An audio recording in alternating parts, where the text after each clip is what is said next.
Welcome to the Friends of Israel's Jew and Gentile podcast. I am your host, Chris Katulka, and with me is none other than the Jewish sage himself, the one, the only, Mr. Steve Herzig. How are you, sir? I am in a conundrum. Why is that? Why is that? I've happened to me a few times on the Jew and Gentile podcast. I know. I'm in a conundrum. I'm gonna start trying to label all your various emotions that you have, so you can just point. I got all kinds of emotions, but right now, is more actually better? I've been pondering this. Is more actually better? We're going to find out. We got a short 1-minute video. Is more actually better?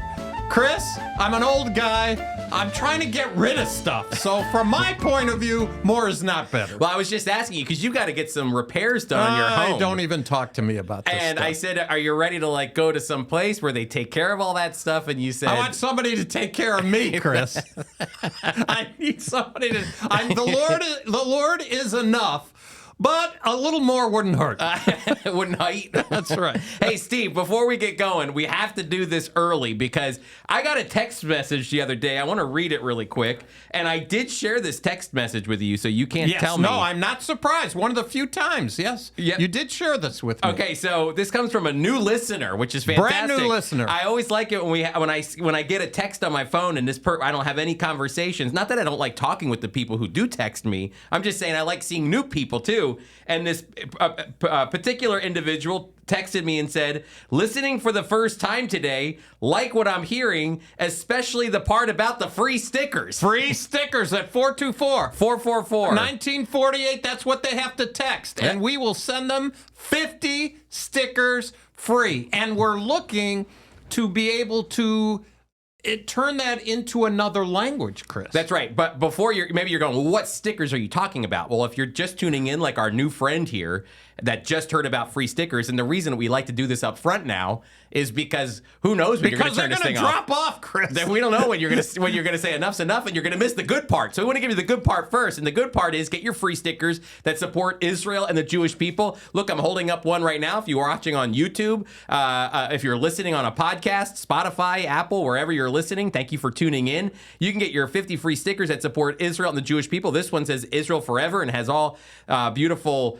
Rosh Hashanah images on them, and then we have I Love Israel and Pray for the Peace of Jerusalem. We're going to send you 50 free stickers, and this is a great way to not only be a testimony in a world that is, I think, very confused about Israel and the Jewish people. We're going to have a video up here in a moment, and you're going to hear some of the animosity, anti-Semitism, anti-Israelism that's kind of being spewed from certain people in a time where, Steve, I feel like the clarity is exactly what God wants to give us. And what I mean is this is, in the past, I heard in the past, there was a statistic around when you were the vice president that we talked about at one of our board meetings where we were shocked to hear that 25% of young adults supported the Palestinian cause, 25% supported Israel, young adult Christians, and then 50% were, ambiguous about it. They didn't really have a say.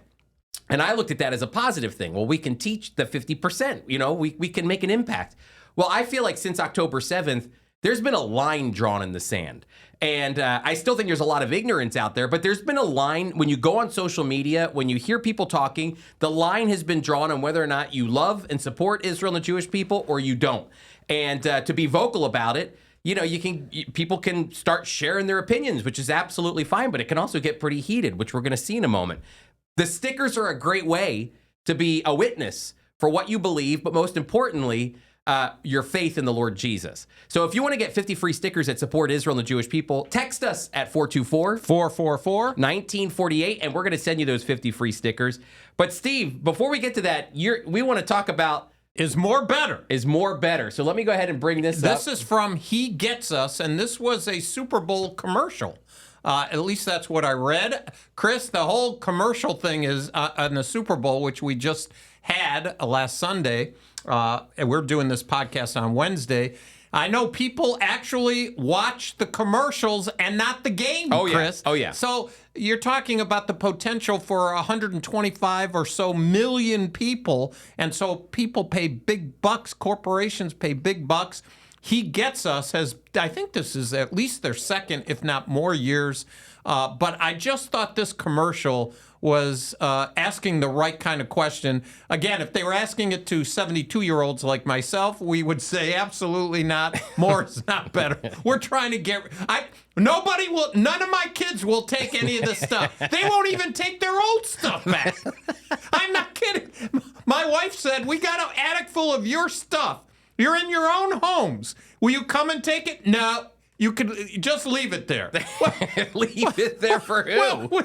We got to clear this stuff out. Do you know what my mom did to me when I turned 21? She handed me a box, and she said, well, here you go.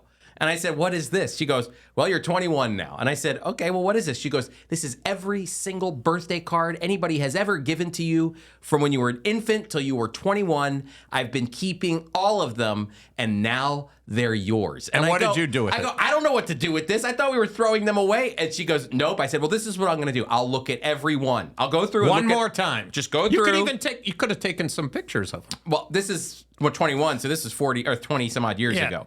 So you didn't have a camera. I didn't have a camera phone back then. So I said, I looked through them, put them back in the box, right out the door. There you go. Well, I got stuff. Anyway, this is the right question. Is more actually better? Here we go. The one who dies with the most toys wins. 50 million Americans can't be wrong because winning is more fun. Your smile is brighter than snow. Look at this amazing demonstration. I want to feel more beautiful. In a search that has continued for centuries and its promise of more and more. I'll be the talk of the town. You've got to learn to get more pleasure out of this. Get more pleasure out of this. Here come more daredevil drivers full of fantastic tricks. This just in. You don't want to be less. A series on the changing American market. Come consumer. You've got to learn to get more pleasure out of this. Get more pleasure out of this. Ah, bliss. There's more to life than more. What if Jesus shows us how to find it? HeGetsUs.com. I like the He Gets Us things. I thought that was imaginative, and there'll be somebody out of 120 plus million. Hopefully, we'll look it up and we'll go from there. I think it's an issue that people in our culture deal with is the issue of always wanting more, never being content. I mean, isn't that what Ecclesiastes is all about? The chasing, never being content, always trying to find fulfillment in things that never just lead to the ultimate joy that we have in the Lord Jesus and God himself. So all they have to do is talk to Solomon, and you know they can do that through the book of Ecclesiastes, as you just said. 100%. But we have another book, actually, Steve. Chris, we have another book because Passover is coming, and Friends of Israel, specifically North American Ministries. In fact, you should tell us, our interns from 2 years ago actually helped us write this Passover devotional. Yep. And a number on our staff as well. And we want to make this available. How could they get this? Yeah, so this is a devotional, as Steve said, called Finding Messiah in Passover. We did one called Finding Messiah? Finding Messiah in Christmas. Yep. And that was very wildly popular, which is fantastic. Finding Messiah in Passover is a 32-day devotional that we actually went through the Haggadah, which is what Jewish people go through for the Passover night. And we picked out several different sections of the Haggadah. And Haggadah means story. So it's actually telling the story. When you go to a Seder meal, you have a Haggadah, it tells the story. And so we use that as our basis. That's right. And so Finding Messiah in Passover is a Passover devotional. You can get your free digital download of it. They won't get this if they want it free. That's right. If they want to buy that, they can go to foi.org and do that. Say it a little slower. FOI, friendsofisrael.org. You know, there's old people like me. That's right. You're still trying to figure out where the show notes are. That's right. Exactly. FOI.org, and our web store is selling the physical copy of $8. It's a good deal. Bada bing. Yeah. But if you want an even better deal, we've got it for free in a digital download, and all you have to do is go to a website called messiahinpassover.org. And I'll put that in the show notes, messiahinpassover.org, as you prepare, because Passover I know it's been freezing here, but it's right around the corner, Steve. It is. And just so you know, my wife is here with me today, and we just bought 50 of these things. Did you really? She bought 50 of them because she's mailing them out to, and you know. All right, Chris, I could tell you. But either way, she's buying 50 of them. She's giving them out to people. We're giving them to our Jewish neighbor we have.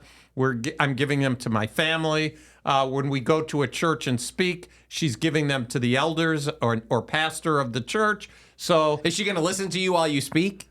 No. That's right, just handing them out. No, this to her is more important. Well, Steve, I just want to say, if you're watching on YouTube right now, I'm scrolling through the website, finding messiahandpassover.org, and there you'll be able to explore the Passover-Easter connection, deepen your walk with Jesus, the Messiah, and experience Easter like never before. You know, we're the only language that calls Easter. It's called Resurrection Day. It's called Resurrection Day, but the word Easter in the King James from the book of Acts in the Greek is actually Pesach, Passover. So if you go to any other language in the world, it's called Pesach, Passover. That's what everybody else calls Easter, is Passover. We're the only ones who call it Easter, so you'll see that little connection there as well. Again, people, do it for us, will you? Go to messiahandpassover.org and get your free digital download. Well, Chris, last week was a Super Bowl. We're not going to spend a lot of time talking about that, except there was a little controversy concerning the halftime show. Oh, yeah. And Turning Point USA had their own halftime show, and, 5 million plus tuned into that. I didn't watch it. Did you? I mean, I went back and forth, but I kind of came to my own conclusion. Which is I would have never thought in my life that the regular Super Bowl would be a halftime show would be something I couldn't understand, and then Kid Rock at the other one would be doing a gospel song. So that's a world I never put together at all. So crazy things. Look, I have not watched a Super Bowl halftime when I've watched the Super Bowl. I've missed a few of them, been on the road and that kind of thing. But when I'm watching it, I've never watched halftime. That's when I go to the bathroom, Chris. Yeah. And that's when I go to the refrigerator, Chris. And that's where I take care of different things out and in. So that's what I take care of.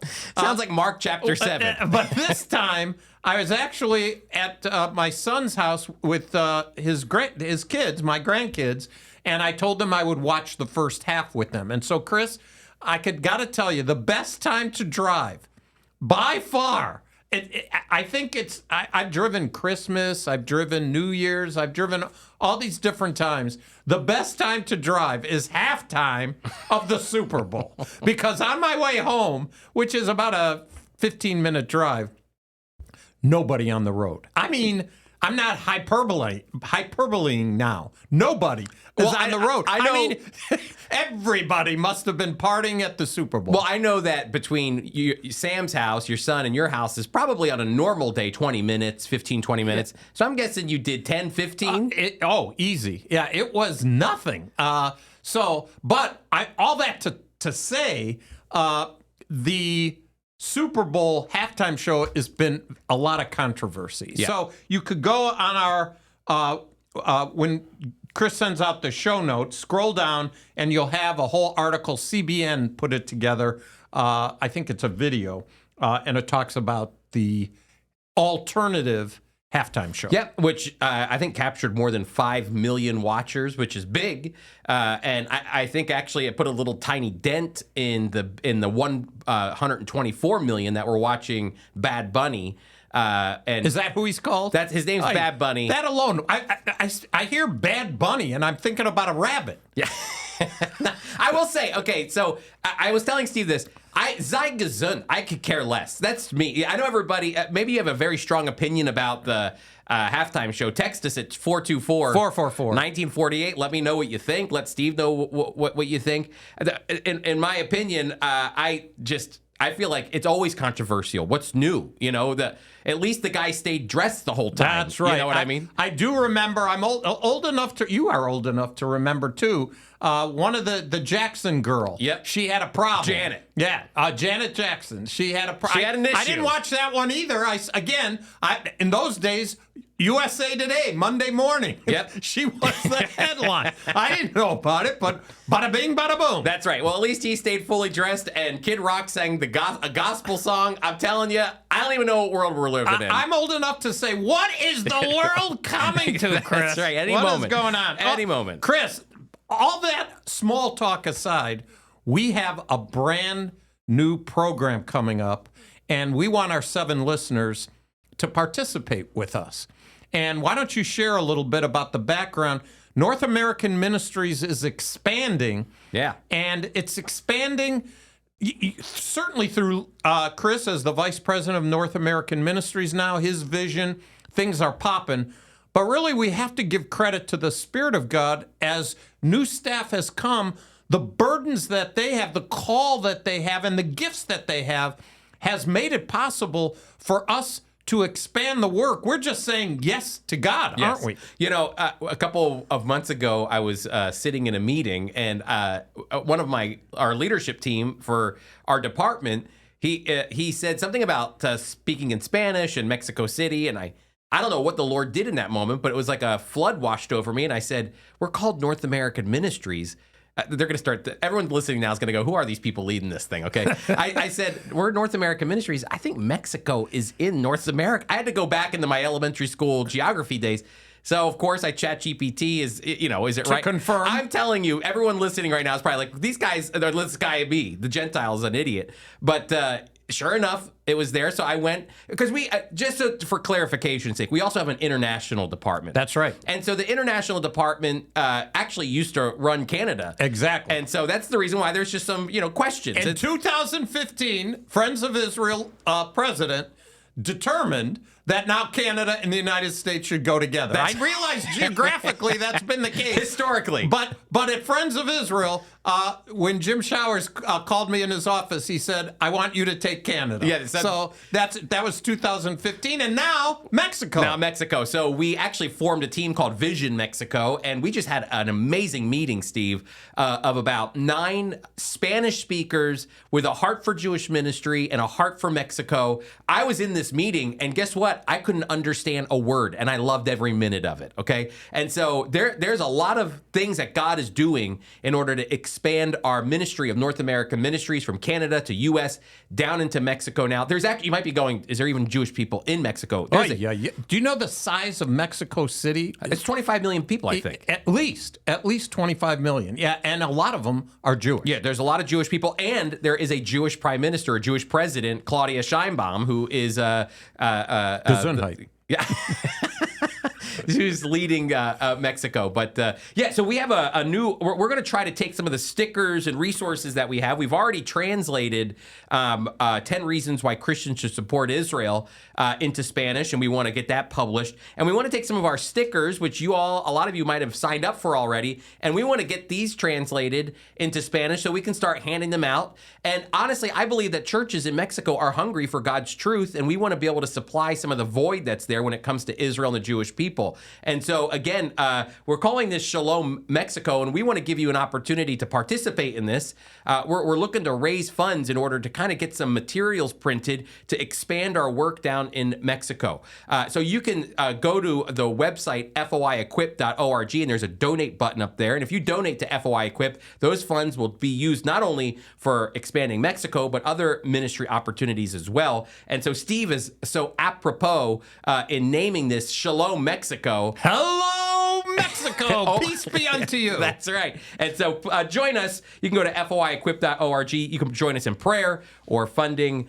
We would really like that. But Steve, we got a serious situation. There was just a recent religious liberty council on anti-Semitism that took place. And you and I just watched this video. And yes, we did. And it's been, just so that you know, I mean, maybe this is the first time you're hearing this, but this has been all over social media because it's raised a lot of concerns because during this commission that was actually promoted by the White House, it kind of turned into an anti-Israel, anti-Semitic opportunity. And notice it's religious liberty. Yep, exactly. Religious Liberty Commission. So it's a commission made up of Jews and Muslims and Christians of all kinds, from Catholic to probably more charismatic to Baptist, you name it. They're all on the scale there. There's a full commission. They're all asking these questions about anti-Semitism. And then this woman who kind of represents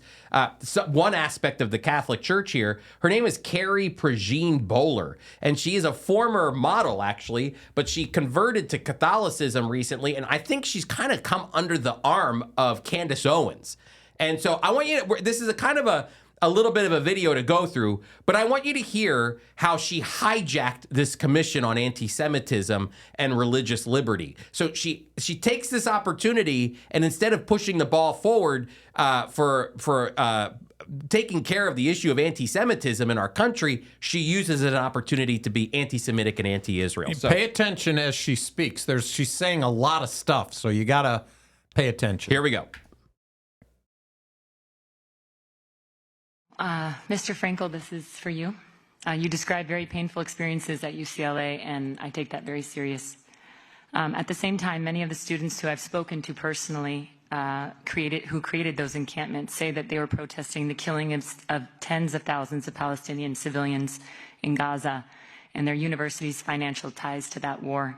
So I need to ask you, in a country built on religious liberty in the First Amendment, do you believe someone can stand firmly against anti-Semitism, including what you experienced, and at the same time condemn the mass killing of Palestinians in Gaza, or reject political Zionism, or not support the political state of Israel? Or do you believe that speaking out about what many Americans view as genocide in Gaza should be treated as anti-Semitic? Because in my view, the United States cannot and must not make loyalty to a particular theology about Israel a litmus test for protected speech or moral legitimacy. Stop it right there, Chris. Notice she said Charlie theology. Kirk said that. Hold on one second. Some sorry. people don't have brains. Yep. She used the word theology. Yep. Theology. That's not what we're. This is a country. It is a geographical country related to 1948 and the United Nations.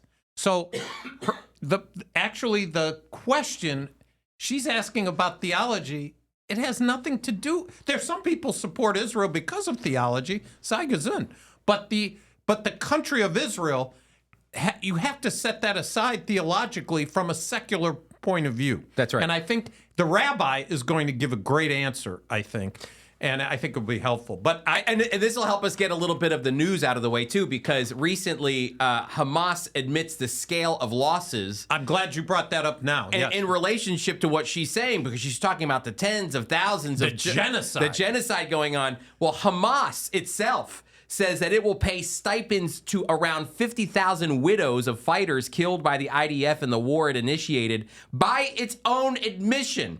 This suggests that up to 80% of Gaza's dead were terrorist combatants and not civilians. They admitted it themselves. Yep, so very important. Again, and that's going to be in the show notes. That'll be in the show notes from Twitter. And even President Trump had talked about that as well. That's great. But that's what her whole basis is right here. But we'll go on from what she has to say. Charlie Kirk said that Jew hate is brain rot. Some people don't have brains. I'm not going to assist them in setting a double standard for the Israeli government and the Jewish people as they fight to defend themselves. These were students calling for intifada within days after October 7th. Before Israel had even entered Gaza. So it's not about them and their using Palestinian civilian death, which is horrendous and horrible. They're using it as a prop. And it doesn't matter. My religious beliefs are violated. You don't get to block me because I'm Zionist and a Jew. You want to protest Israel? Great. 100% go ahead and do it.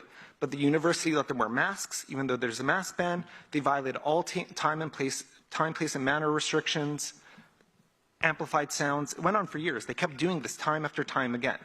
And that's what the judge saw and said, that's not okay. They can protest, they can't block Jews, and you can't assist them in doing it.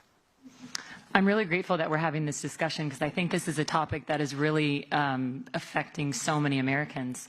Rabbi Shapiro, he's based in New York. So she's about to read from a rabbi who has a very anti-Zionist view. And again, I think it should be noted that you can't just put Jewish people into one box. Hey, what?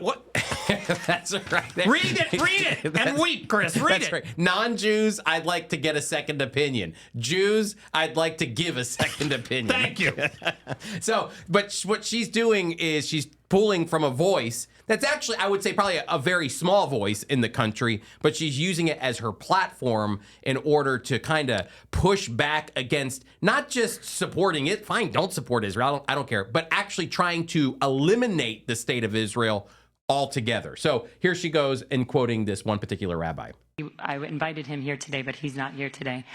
He says, and I would love your opinion on this, American Jews are increasingly treated as less fully American, our loyalty questioned, our belonging made conditional, because Zionist ideology falsely claims Israel is the nation state of Jews everywhere, and that every Jew is nationally tied to it. He says, this framing is anti-Semitic at its core. It strips us of our identity as Americans, recasts us as foreigners in our own country, and arms anti-Semites with accusations of divided loyalties and collective guilt for actions we neither chose nor control. No other foreign country does this. No sovereign state claims to politically represent an entire worldwide group defined by religion or heritage and bind its members to its deeds. Yet Jews alone bear this unique, unjust burden. That dangerous lie must be rejected openly and firmly. The remedy is clear: civic education that teaches unconditional American belonging through citizenship alone, not ethnicity, heritage, or any fabricated foreign tie. We are Americans, full stop, and we reject any doctrine that treats us otherwise. Would you say that statement is anti-Semitic? What I'll say is that Natan Sharansky says there's three things that you shouldn't do with Israel. You shouldn't delegitimize it, you shouldn't demonize it, and you shouldn't apply a double standard. You can abide by those three things, you're not anti-Semitic. Very important. Yeah. So by not being a Zionist, does that make you an anti-Semite? I don't think you need to be a Zionist to support a country that defends itself and is free and religious in a hostile neighborhood. Steve, that to me is key to this conversation, is that you don't have to label yourself a Zionist. Fine, don't be a Zionist. But you are, what the way she's talking is she wants to see the entire Jewish state eliminated. And you know, it came to my mind, my neighbor loves Italy. He's Italian. He loves Italy. And he goes to Italy, and he has, you know, all the Italy paraphernalia, and he feels connected to it because it's his heritage. But what's amazing is I don't think he has to think about Italy the same way Jewish people have to think about Israel, because Italy's existence, their self-determination, their sovereignty, all of those things are not under threat by other countries. Never questioned. Exactly what he talked about. Sharansky there giving those 3 points. I'm sure that if somebody came along and said, we want to see Italy gone, we want to see Italy taken over, we believe that you don't belong here, you Italians, you took this place from us, we're taking it back, even though you have a heritage here. You know, I'm sure there would be lobbies that would pop up and organizations that would pop up, and I guarantee my neighbor would start giving to those things to make sure the Italian heritage and his people are preserved because he loves Italy. I think the reason why Israel is so heightened, especially within the world, is because of where it is and the fact that it's constantly under threat over and over and over again. Well, Chris, I used to do a message all the time on behalf of Friends of Israel. Israel, a good country in a bad neighborhood. Yeah. And it's true. And what she's trying to get this rabbi and another person who's we're going to play him as well. And they need to take a stand, and they do take a stand. They do. And so we'll continue on here. It was anti-Zionism, Hold on anti-Semitism? one second, Karen. Yes. It is. It is. Okay, so she's asking, is anti-Zionism, which is you don't believe that there should be a Jewish state, anti-Semitism? And he came out and said, yes, but they were getting interrupted here. So now it's gonna open up a new conversation. Clarified. Yes. Yes. To take that point for a second. Let me back up. I didn't want to step over that answer. I didn't know you were both of you still talking. So Just to be clear, is anti-Zionism anti-Semitism? Yes. It is? under IHRA? Rabbi, you're up next. You're not That sure? definition, So but what is the I would definition? love to speak to that. Undoubtedly, anti-Zionism is anti-Semitism, and undoubtedly, and one does not have to support the specific policies of the government of Israel, but to not support the right of Israel to exist, which is what anti-Zionists do, while not taking that same stand to the 28 Muslim countries and 13 Christian countries in this world, is a double standard, is hypocrisy, and is absolutely anti-Semitism. Oh boy, she's going to get upset at this. I think it's also important that we not make Islamophobic remarks while we're here today. Islamophobic. All he said was if there can be a Saudi Arabia, a Turkey, an Iran, and nobody bugs them. And Catholic. He said both Muslim and Christian. And Christian. That's right. And she goes, let's not be Islamophobic, okay? Well, then honestly. don't you be Israel-phobic. That's right. Did that. One clap. I just want to Since this say, is a religious liberty hearing. God forbid was anything like that said. But if the Jewish people are the only people that you deny the right to have its own state, that is absolutely a double standard, hypocrisy, and anti-Semitism. Amen. Well, as you know, I'm a Catholic, and Catholics do not embrace Zionism, just so you know. Chris, So I are think all here you want Catholics to insert your theory that we were talking about when it came to the Vatican. Yeah, well, Steve and I were talking about this before we went on, and I was saying I would love for somebody to turn to her and say, well, okay, then I don't believe that the church, the Catholic Church, should have Vatican City. Vatican City is its own country. Yeah, it is. It's its own country within a country of Italy. And by the way, you and I are not, we don't want to interfere with that. We're using that as an example. That's right. That's it. Sei gesund. They got the Vatican. They should live and be well. That's right. It's a beautiful place. I'm just saying, if she's sitting, this is what it sounds like to me. That if somebody looked at her and said, I think it's absolutely wrong that there are walls around this city called Vatican City, and it's a completely Catholic country, essentially, within a country. They control everything. They control everything. Money flows in there, and it's its own religious entity. And how could this be? And in fact, in Israel, they've got 35 different opinions. That's at the Vatican, they got one. That's right, the Pope himself. And again, I'm not against it. As Steve said, sei gesund. It's just an analogy. It's an analogy to what, if she heard it, maybe she would think differently. But we want to wrap up here and then give some concluding remarks, but it gets a little heated here. Semites, according to you? As I said, anti-Zionism, by denying the right of the Jews to have their own state while not saying the same for any other peoples, that is a double standard, hypocrisy, and anti-Semitism. So just to be clear, are Catholics anti-Semites? Carrie, excuse me. I'm going to interrupt the discussion. Our committee is focused on religious liberty taken from all people, whether they be Muslims, Jews, Christians, Sikhs. We've had all those witnesses here.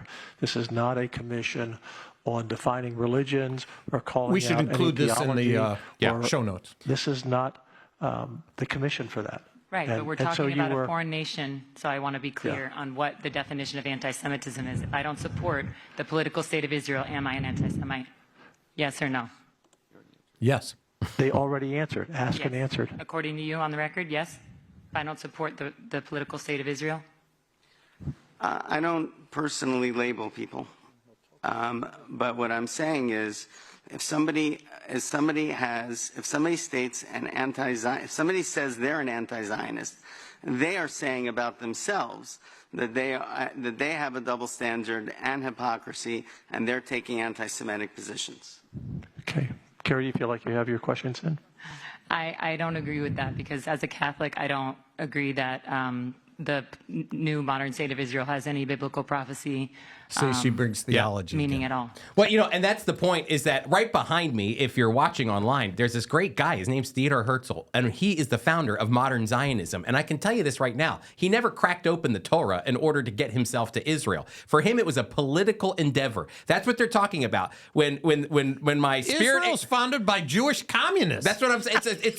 They were secular. But then there was a guy named William William Heckler, who was a reverend, who actually loved Theodor Herzl, loved what he believed, and reminded him, you're not on a political mission, you're on a biblical mission. See, he's a Christian Zionist because he interprets what's going on biblically. But a Zionist nonetheless. Exactly. But then there are also Zionists who aren't biblically minded. 100%. But you and I and this organization, Friends of Israel, and maybe our listeners right now are Christian Zionists, and they love Israel and the Jewish people because God loves Israel and the Jewish people, and they see it biblically. I think she's conflating two different things and coming out to sound very anti-Semitic. And at the same time, Steve, after this discussion, there was another person that popped up and started reading some of the post-Vatican II documents that were actually very pro-Israel, talking about the fact that Jewish people share a common heritage with Christians and in Abraham, and that Israel is the homeland of the Jewish people. And so when she labels herself Catholic, Steve, she says it sounds like she's speaking for Catholics, and I think a lot of Catholics are frustrated by it. I agree. And this is a great segue, Chris, okay, to go to our Equip course, which tomorrow, February 12th, we're going to have Bruce Scott, Ty Perry, and Cameron Joyner talk about, should we still bless Israel? That's Notice, right. That's present tense. We bless Israel. Friends of Israel has been doing so since its inception, since 1938, and we want to continue to do so, but we're still in Equip asking the question, should we still bless Israel? That's 2 weeks, Thursday, February 12th and 19th. And Chris, following that, one of your former professors. Yep, Dr. Dan Wallace is going to be doing a class. He's the leading expert on textual criticism, getting into the science of the Bible, how the Bible was written, developed, scribes writing for thousands of years, copying manuscripts. Well, you know what? Dr. Dan Wallace is going to come along and ask the very important question, can we trust the New Testament with all the manuscripts that we have? And you're going to want to join us for that by going to foiequip.org. And again, Steve, these classes, just like the stickers, are free. You can go to foiequip.org to register today. Well, Chris, we're not going to have a course here, but we've been going in the minutia of Genesis. Yes, we have. The minutia of Genesis. We talked about Melchizedek. We talked about genealogy. We talked about, what else did we talk about? The Nephilim. Oh, yeah, the giants. So we talked about Joseph marrying a shiksa. That's right? So spending time where maybe your pastor or at your Bible study, you might kind of, when you read in your devotional time, you might keep going. But we're doing the minutia. No, and Chris, we did all of Leviticus, remember? That's true. That's true. But Chris, I want to look at Enoch. And one of the things I did, Chris, is I remembered an article by a teacher for us here at Equip, who's also a professor on the West Coast at Masters, Will Varner, who used to be with Friends of Israel. He wrote an article in Israel My Glory back in 1989, I believe it was. And Chris, I took a quote from one of his writings, and he asked this question, and I think it's really significant because, Chris, believe it or not, Enoch, who some people, we're going to have to talk about who Enoch is. Some people of our 7, I hope all 7 know who Enoch is, but some might not know. But he asked this question, can we have an Enoch life in a Lamech generation? What does that mean? What does that mean? Well, Lamech represented a bunch of people on the earth who were not good, Chris. God was looking down at this period, which was about, I don't know, a couple hundred years or more. This is after Adam and Eve, and a few generations have come, and God looked around, and things were pretty bad, Chris. Yeah. I would even say, I would characterize Enoch, who we're confronted with in the book of Genesis, Genesis chapter 5, but I would say that Enoch lived in the last days. Not our last days. We think of last days before the rapture of the church and the millennial kingdom and the new heaven and the new earth. Well, this goes all the way back before there were Jews. There weren't any Jewish people then. So why would I say the last days? Because of an event called the flood. That's right. And so it's going to happen just a couple verses after Enoch's mentioned. So Enoch lived in the last days, Chris, where pressure Peer pressure was everywhere. And I thought Will's question was really neat. Why don't you read that section, verses 21 to 24 in Genesis chapter 5? Yep. When Enoch had lived 65 years, he became the father of Methuselah. Now, who we got to tell him who Methuselah is. Yeah, Methuselah is the oldest living human being on Earth. 965 years? That's right. And he's 65. Enoch was 65 when he had Methuselah. That'd be like me having a 7-year-old. Oh, yeah. I'm tired just thinking about it. Ain't gonna happen. And I'm 43. After he became the father of Methuselah, Enoch walked faithfully with God 300 years and had other sons and daughters. Altogether, Enoch lived a total of 365 years. Enoch walked faithfully with God. Then he was no more because God took him away. Now, Chris, Enoch was living in a dark, evil period. In fact, God was about to bring judgment, as we already said. And God said, I'm sorry I did this. Yeah. I'm sorry I did this. And so, Chris, I stopped and thought about this, and that's why I interpret it as minutia in Genesis. Because almost every time I've read this, I keep, okay, Enoch walked with God and was not. But then I finally, because of my latest reading in Genesis, what does it mean to walk with somebody? To walk with somebody. Chris, over the last, 10 years or so, I try to walk every single day. My daughter, who lives in St. Louis, loves to go for a walk. When I visit her, I go for a walk with her. When she comes to our house, we go for walks together. But going for a walk, just the term, Shana has said to me, Dad, you want to go for a walk with me? Well, yes, of course I do. But walk is not just walk, Chris. It's talk. Mm-hmm. When you go for a walk with somebody, in my neighborhood, people are walking all the time. They even, just a few years ago, put in a actual, with painted an area on the street now that drivers have to move over. It's specifically for bicycles and walking. And people walk together. They're talking. Families walking with, they're pushing their baby carriages, and the husband and the wife are talking. Chris, Enoch walked with God, which means that he talked with God, which means he had a relationship with God. So we're not talking Jewish, and we're not talking Shiksa or Shagits, Gentiles. We're talking Enoch walked with God, and as Will reminded us, during a time of the earth's population being populated mostly by evil, dark time event. Mm-hmm. It's a bad time on the earth. And, Enoch becomes kind of, he does, I know he's not Jewish, but he becomes a Jewish hero throughout the scriptures. He goes into in the book of Hebrews, he goes into the Hall of Fame. He goes into the Hall of Fame. And then even during the period of Jesus's life, Enoch kind of becomes this tradition of how Jewish people would even understand the scriptures. It's an Enoch tradition because of whenever somebody gets caught up, Steve, they kind of get a special place. Like Elijah, he didn't die, he was caught up, similar to the way that Enoch was. And so you kind of get this in Judaism, especially during the days of Jesus. This isn't inspired at all, but it's an Enoch tradition. There were these Jewish writers that were writing from a perspective of Enoch because he had walked with God and talked with God. And that word there, Steve, is actually a very Jewish word, to walk. That's where we get the word halak.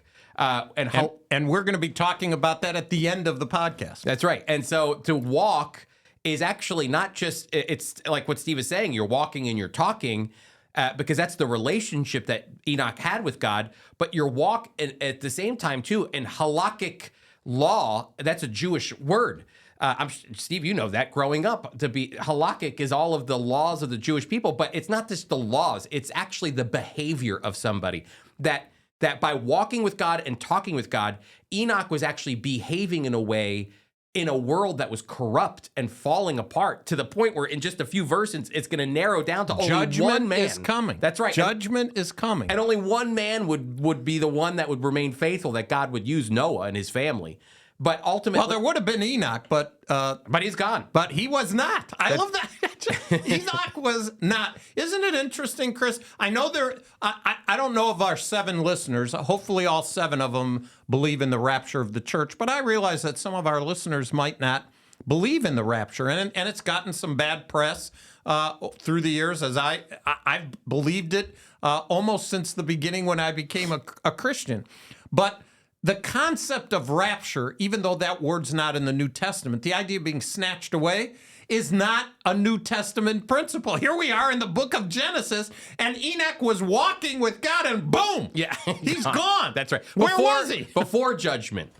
Right before the judgment. That's right. Which, Chris, at least you could say about those who hold to the rapture, of which you and I subscribe to it, it's consistent.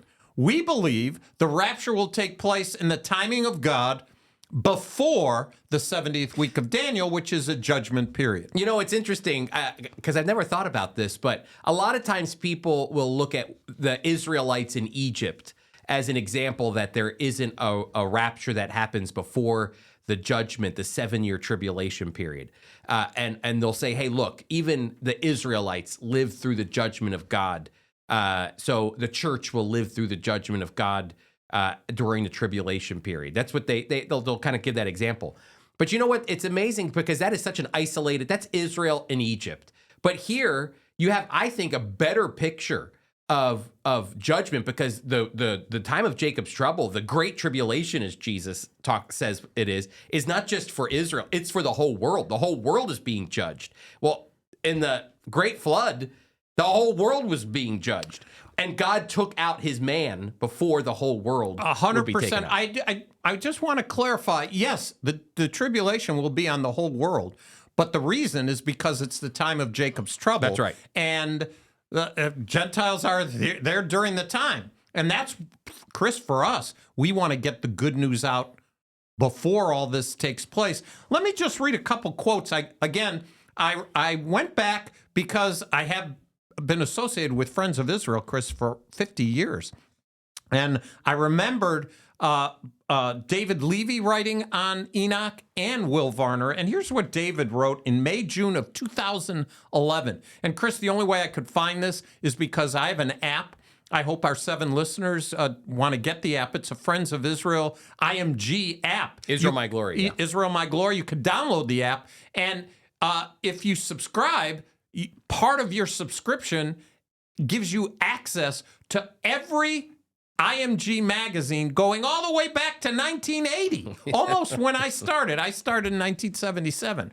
But listen to what it says. Enoch was a man of faith who walked in close communion and fellowship with God. His character and conduct testified against the corrupt, godless age in which he lived. He was a prophet who preached that the Lord would come and judge the ungodly, from Jude, verse 14 and 15. Furthermore, he lived in total obedience to his Lord and had this testimony that he pleased God, from Hebrews 11:5. So that was from David. And then listen to this, Chris. This is from Will Varner, April, May 1989.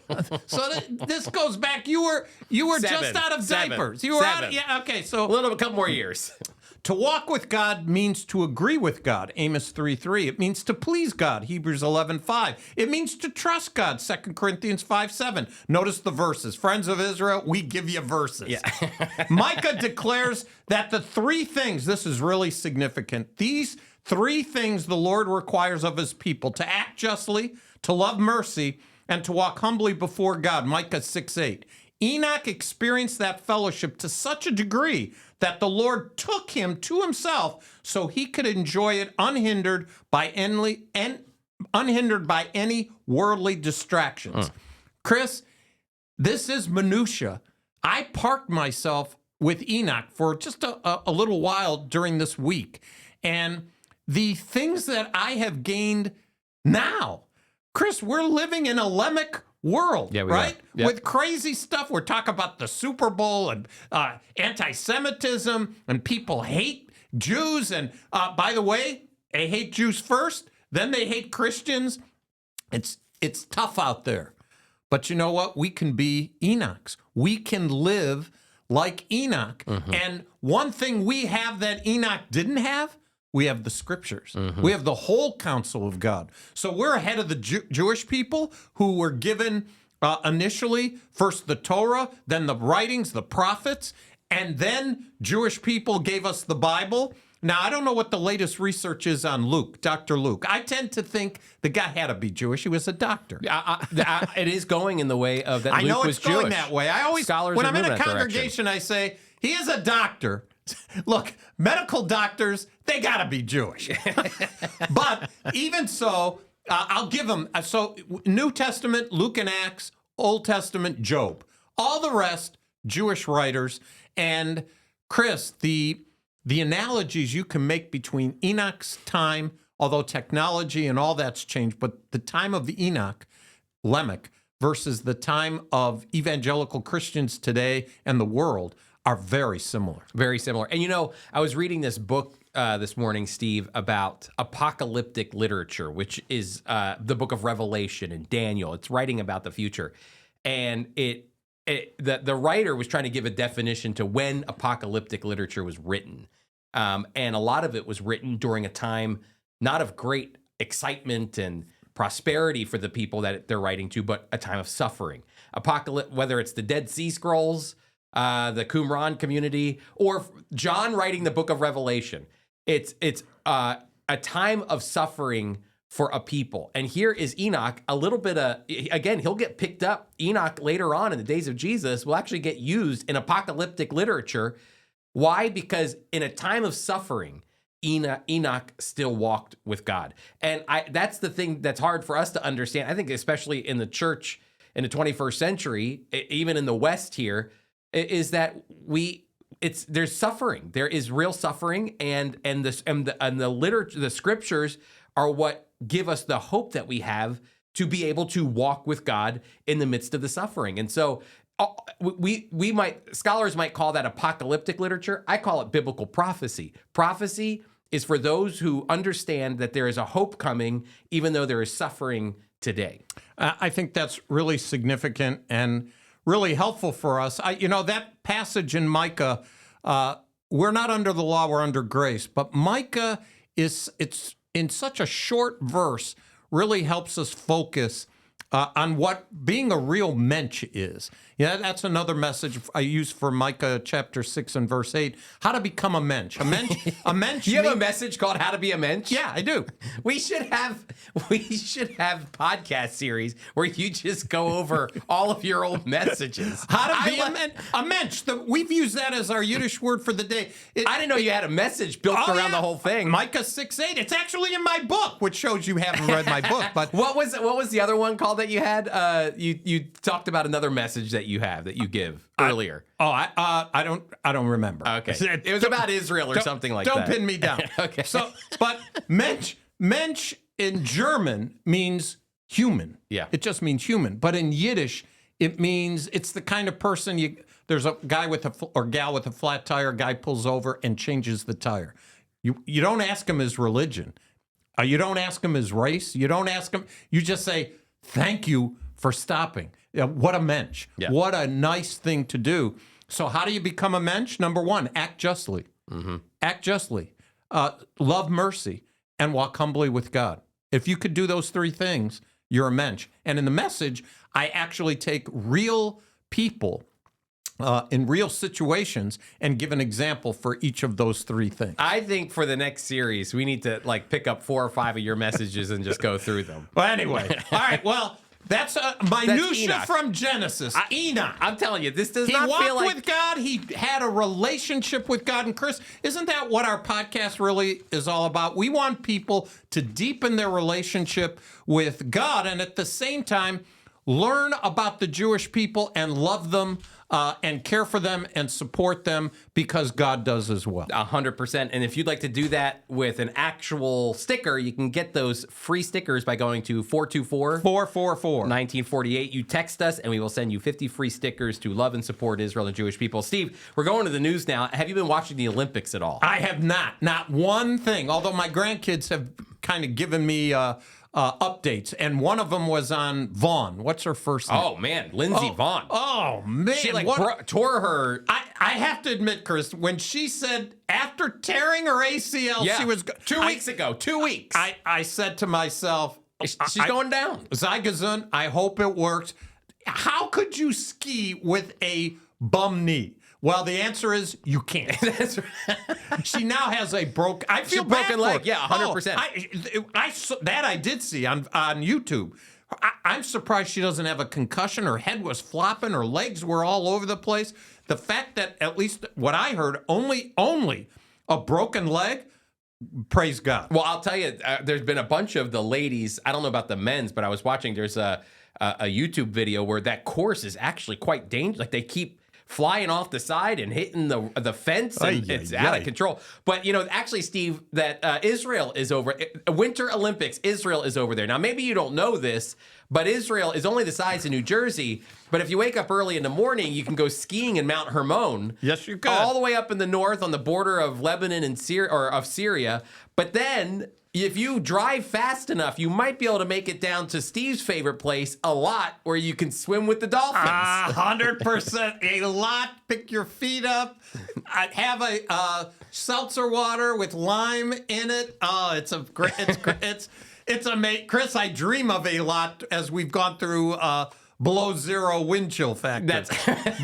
But Chris, Israel had a bobsled team. That's right. Well, that's kind of funny, but the fact that they dubbed it Shul Runnings. Shul Runnings. It's hilarious. In fact, our good friend Golden Boy, Paul Golden sent us this article from the Associated Press. Israel's first ever Olympic bobsled team is called Shul Runnings. I don't know how they did. I haven't watched anything, but that is an amazing thing. Yep, feel the rhythm, feel the rhyme, get on up, Israel, it's bobsled time. But Chris, then the same bobsled team to bring the real world, Lamech world, didn't we talk about a Lamech world? So I think you handed this to me. The Israeli Olympic bobsled team, Shul Running, robbed in Italy. They were robbed. Their passport, their thousands in gear stolen days before the games. Wouldn't you know it? That sounds about right. This is called Herzig luck. I'm sure this Carrie Pragine bowler is excited to hear that they got all their stuff. They got robbed. Yep. Shul Running hopefully will still run regardless of their gear, their passports. Well, Israel is represented in the Winter Olympics. Steve, this was an interesting one that you sent my way. Most U.S. Jews do not identify, as we're talking about Zionism, as Zionists, even when they support Israel, JFNA survey finds. While most U.S. Jews support Israel, most of them don't see themselves as Zionists, while many disagreeing as to the term's that's the key. Meaning. Yeah. They are supporting, I don't think Kerry supports Israel. That's right. Here we're hearing, am I surprised? I'd like to give a second opinion people, the Jewish people, who say, yeah, I support Israel, but I'm not a Zionist. That's very common because the idea of being a Zionist for them is nuanced, different definition. Yeah. Well, and this also always becomes the conversation. If you talk to an Israeli Jewish individual about an American Jewish individual, they will say they don't see things the way we see things. And they don't. They don't. American Jewish people might actually, and I think the thing that might even frustrate Israeli Jewish people is that American Jewish people will often, or America itself, forget about Jewish people, will often speak to Israel and tell it, this is the way you need to do things. And they go, well, you're not helping me here because you don't even know what we're living with on a day-to-day basis. What do I live with every day? And I can tell you this. You live in New Jersey. One of the things that characterizes many New Jersey people is they want to get out of New Jersey. Yeah. But you know what? You can. If you want, Chris, you could go over the border to Pennsylvania. And you could go to a restaurant there. You could you could go to a hotel there. If you want, you could drive to see your in-laws all the way down in Florida. You're going from New Jersey to Florida. You could go west. In Israel, they can't go anywhere. Nowhere. And what's interesting, they would like to be able, they're travelers. They like to go places. They have to fly. You know why? Because except in certain situations, Jordan and Egypt, even then, driving, I don't know if they can get that I've never heard an Israeli say, I'm taking a day trip to Jordan. Yeah. Which, and if you're in Jerusalem, that's a 40-minute drive. Yeah, That's it's bucket. If you're in Eilat, it's a walk. Yeah. You could walk. I did from Eilat into Jordan. Yeah, and Egypt, for some, they have towns on the border down there. 100%. You could walk right into the Sinai Peninsula, no problem. Yep. But that's not what they do. That's not they get on a plane and they fly to Europe, or they fly to America, or they go to Thailand. They don't travel around the Middle East. And that's right. And it's dangerous.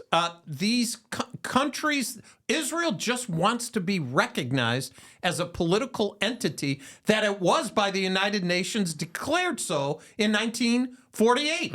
But that's the difference. In America, The same way Lebanon was, the same way Syria was, the same way Jordan was. Exactly. These countries, I don't think most people realize this, but most of these countries, Syria, Jordan, They Lebanon, came out of World War I. They came the same way Israel came out of it is the same way these countries did. But no one ever questioned, even though Syria is fallen apart and Lebanon is divided and Jordan is divided as well, even more so, nobody ever questions, you know, the Jordanian sovereignty or the Lebanese sovereignty or the Syrian sovereignty. It's these individuals like Carrie Prejean Buller who say, I don't even like the modern state of Israel. I'm not a Zionist. That's like saying I'm not a supporter of the sovereignty of the Syrian people or the Lebanese people or any people. She's specifically targeting Jews. That's what makes it anti-Semitic. So. 100%. Well, what we're saying is, in this article, Jewish people in America are different than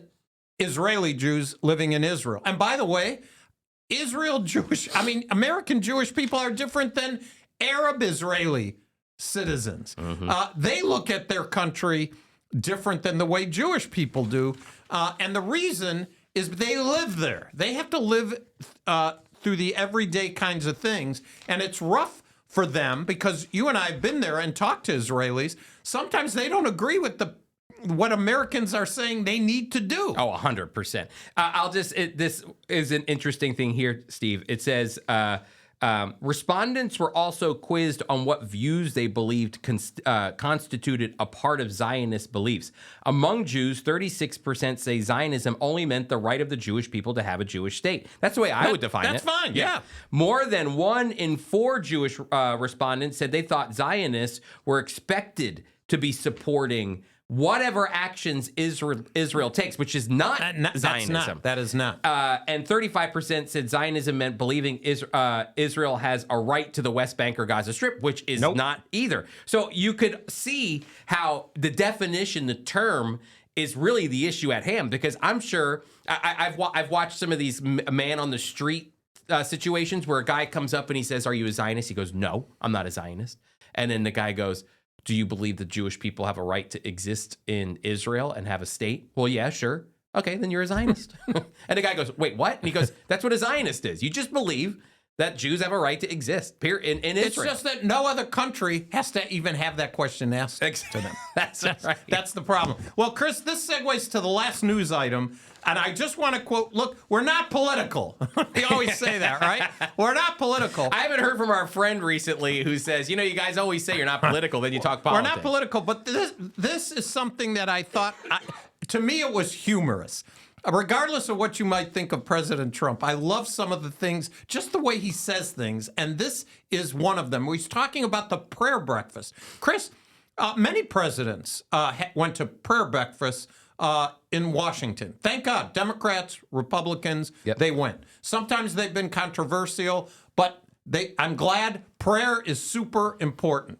And so we have in our show notes an article about the prayer breakfast that was held. But it says Here's a quote from President Trump. To be a great nation, however, I think, and I may be wrong. This is, whatever you think of President Trump, I had to reread that. He's saying, to be a great nation, he's going to tell you what it is to be a great nation, but he has a parentheses. However, I may be wrong. Chris, we got to bottle this. Yeah. I may be wrong, but then the but I don't think so. I don't think I'm wrong because I've watched a lot and I study a lot. That line alone to me, Chris, is so hilarious. You have to have religion. That's what President Trump is saying. He said you have to have it. You have to have faith. You have to have God. So, look, he's not going to win Theologian of the Week, of the day, of the month. And he could be wrong, Chris. He could be wrong, but he thinks he's right. At least there was a prayer breakfast in Washington, D.C. There you go. And the president was part of it. That'll be in the show notes. You could read the rest. I just said, wow, President Trump said, I may be wrong, but then corrected himself. I don't think so. But I'm right.